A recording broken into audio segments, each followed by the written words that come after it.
Šodien mēģināsim izveidot futbola spēli. Vispirms paskatieties.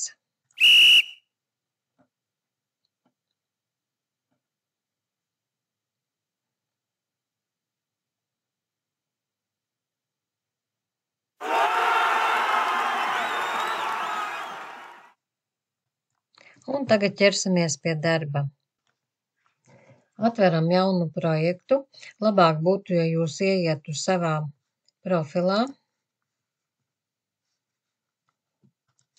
Izdzēšam ārā kaķīti un pievienojam fonu sports. Pievienojam spēlētājus. Tā, kur mums ir sports. Noliekam vienā pusē un iedodam latvisku vārdu.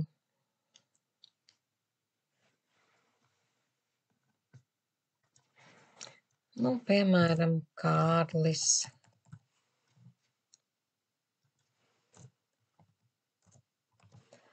Tā, Kārlis.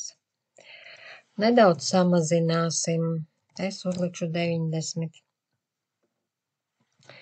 Tad pievienosim vēl vienu spēlētāju, piemēram, šo. Noliksim savā vietā un pagriezīsim pretējā virzienā. Tātad jāieslēdz vidējā podziņa, lai skatītos šādi. Un arī nedaudz samazināšu, piemēram, 85 un iedošu vārdiņu. Kaut vai Eva. Iedodiet jūs savus vārdiņus. Un tad pieliekam arī bumbu, futbola bumbu. Bumba. Tā, spēlētāji ir gatavi. Tad sākam. Izvēlieties, kurš pirmais sāks spēli. Un tātad, kad nospiest karodziņš, ir jānoliek attiecīgajā vietā. Tā bumbu nenoliku.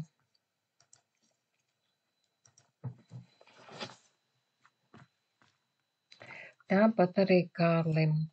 Kad nospiests karodziņš, Kārlis ieņem savu vietu. Bumbai tas pats. Kad nospiests karodziņš, bumba nostājas savā vietā, apmēram pa vidu. Varētu arī bumbu nedaudz samazināt. Bumba ir pa vidu. Tā kā mēs mainīsim tērpus, tātad spēr bumbu, šos man nevajag, un mums būs divi tērpi, A un B. Tātad, kad nospiests karodziņš,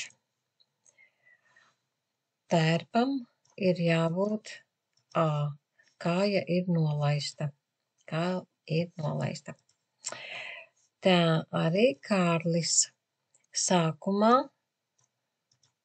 ir kāja nolaista. Un izdzēšam liekos tērpus. Kāja ir nolaista.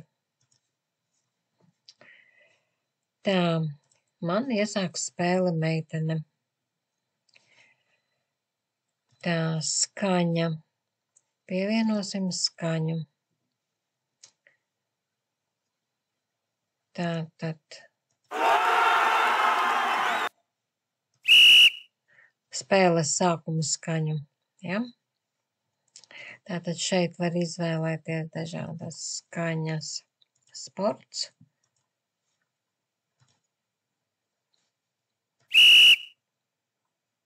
Un šo man nevajadzēs. Tātad, kad viņa sāks spēli, tad, kad ir noskanējis svilpe, tad viņai ir jāpieskrien pie bumbas. Tātad,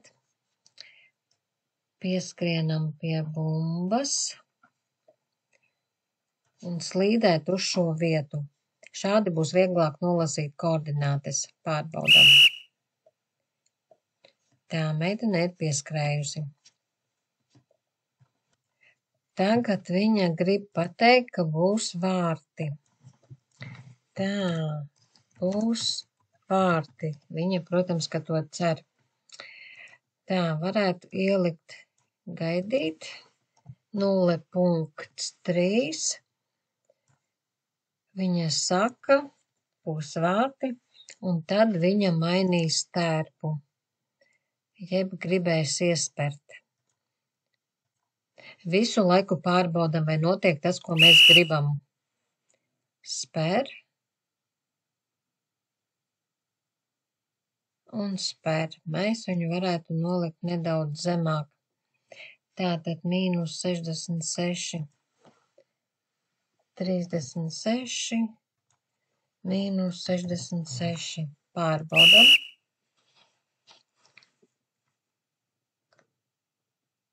Lai viņa var trāpīt pa bumbu.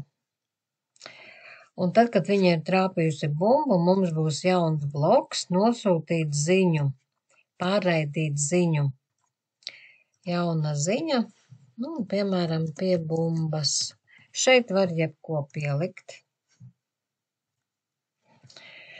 Tā, tad, kad meitene ir pie bumbas, bumbai vajag saņemt ziņu. Tātad, kad es saņēmu ziņu pie bumbas, viņa ir pacēlusi kāju, un bumbai vajag slīdēt uz vārtiem. Tā, parādīsim bumbai, kur slīdēt. Tātad, slīdēt šādi. Pārbaudi.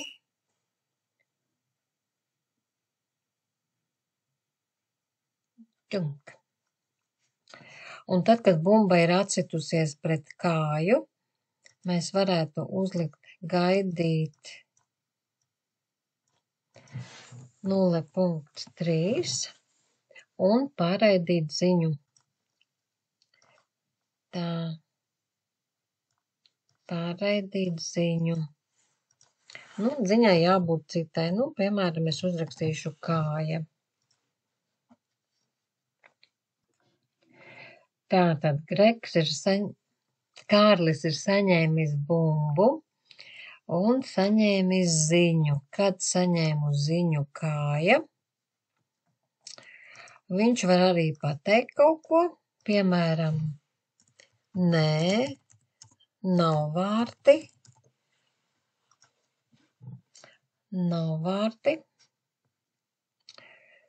un raidīt bumbu atpakaļ. Tātad viņam ir jāmaina tērps. Mēs varētu arī uzlikt gaidīt kādu 0.2. Pārbaudīsim.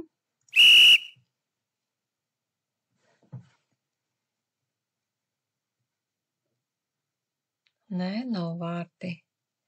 Un viņam jāspēr bumba atpakaļ. Tātad, jāpadod ziņa bumbai, ka viņai jālido atpakaļ. Tātad pārraidīt ziņu, jauna ziņa, atpakaļ. Tātad, bumba ir saņēmusi ziņu atpakaļ, un bumbai ir jālido uz šiem vārtiem.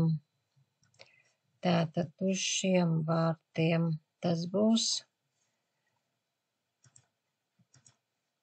Tātad slīdēt.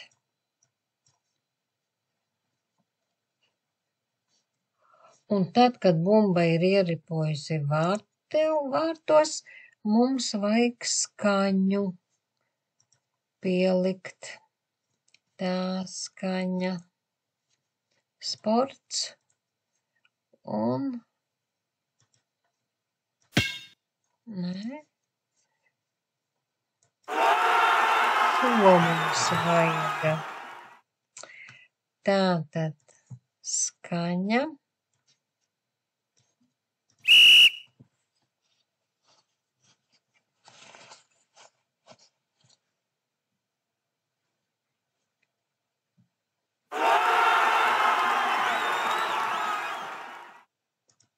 Lūk, mēs esam uztaisījuši mazu programmiņu, un tagad jūs varat vēl pielikt klāt. Piemēram, izskrien kāds bērniņš un saka, jā, Kārlis ir uzvarējis šajā spēlē. Gaidu jūsu darbiņus!